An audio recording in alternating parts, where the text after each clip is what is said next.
Thank you very much. Charles Foster Johnson. Thank you. My name is Charles Johnson. I'm a pastor in Fort Worth, Texas. I represent the Christian Life Commission of the Baptist General Convention of Texas, 5,500 Baptist churches in this great state. And I'm testifying on behalf of the Coalition for Public Schools against this bill. And I'm going to pick up where Governor Ratliff left off. Words have meanings. We all deal with words. Preachers deal with words.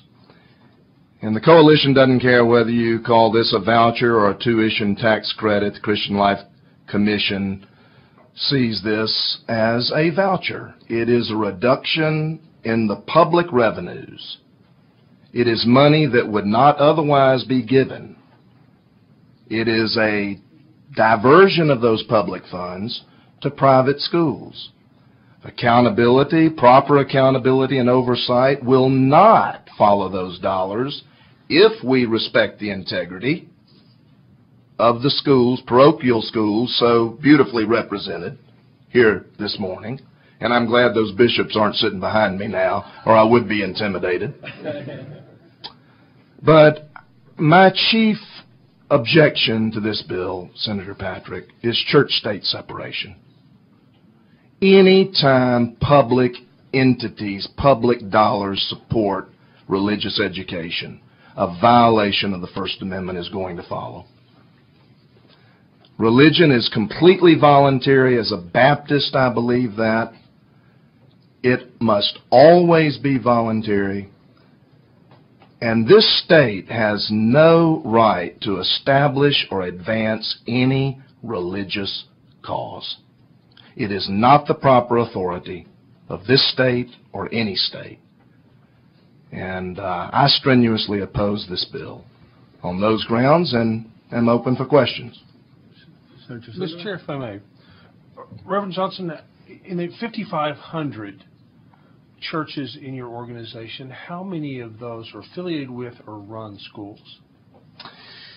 I'm not sure the answer to that, Senator. It would be, I think it'd be a small number. Most of our Baptist churches have active congregants who are employed by public schools. These are faithful church members. They are teachers, janitors, bus drivers. Most of our churches see the public school system as a foundation of our social order, as a basic building block in our public good. And I agree with what Governor Ratliff has said. I think that the discussion in this august body ought to be how properly and adequately to fund public education for all of our students, not just for those few who are going to make their way into a private school from those so-called failing schools. I'm not sure I don't object to that term. We don't use the term failing churches. There's no such thing as a failing church. And I'm not sure if there's any such thing as a failing school. Those school teachers love those kids, doing the best they can. Those kids come from very marginal situations and have a tough row to hoe. Thank you. Thank you, Mr. Chairman. Chairman Patrick. Yeah. As a Baptist, and I'm covered today. My wife's Catholic. Our kids are Baptist and very confused.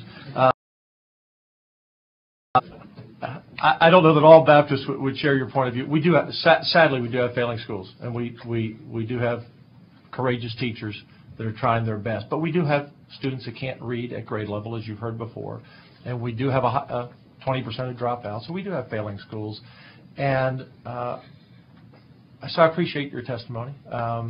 But as you heard earlier from the lawyer who testified, the courts have been clear on this. Money not sent to the government because of a tax credit is not considered public money, so therefore it's not viewed as it doesn't violate the separation of church. How is this not a tax loophole? You know, I give money to my Baptist church. I don't consider that a tax loophole. I consider that an opportunity to support God. Any other questions? I didn't think you'd respond. I don't think God would consider it a loophole. I think God would consider it tithing, which we're required to do. Well, I'm not trying to speak on behalf of God, just the Baptists. All right. Members, and